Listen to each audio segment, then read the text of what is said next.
大家好，歡迎收睇今集嘅好味道。好開心可以喺度同大家分享一啲煮嘢食嘅方法同埋心得。今日我要教大家整嘅係酒槽雞翼。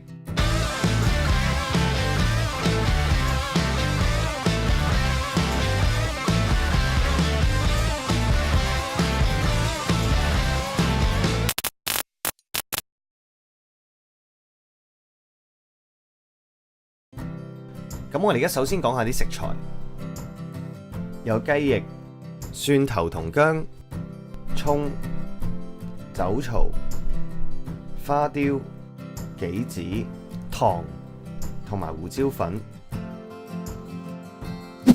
咁我哋而家講下個做法，煲熱一煲水，水滾嘅時候加入薑、蒜頭同埋蔥，跟住就可以落雞翼。煮大概10分鐘左右，之後就將啲雞翼過一過冷河，揾啲熟嘅凍水洗一洗乾淨。之後喺一個食物盒入面加入蔥、枸杞、糖、酒槽同埋花雕，然後用隻筷子攪一攪佢，再加1碗份量嘅水，跟住就可以將啲雞翼擺入個汁入面。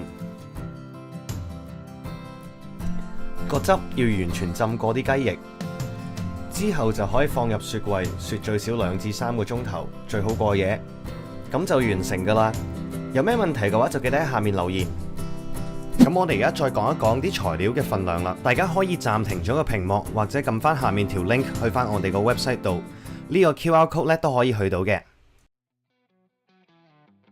如果你中意呢條片，就記得俾翻個 like。有咩問題就記得喺下面留言。仲未訂閱我哋個頻道嘅朋友，記得撳個訂閱掣咯。我哋下次再見啦，拜拜。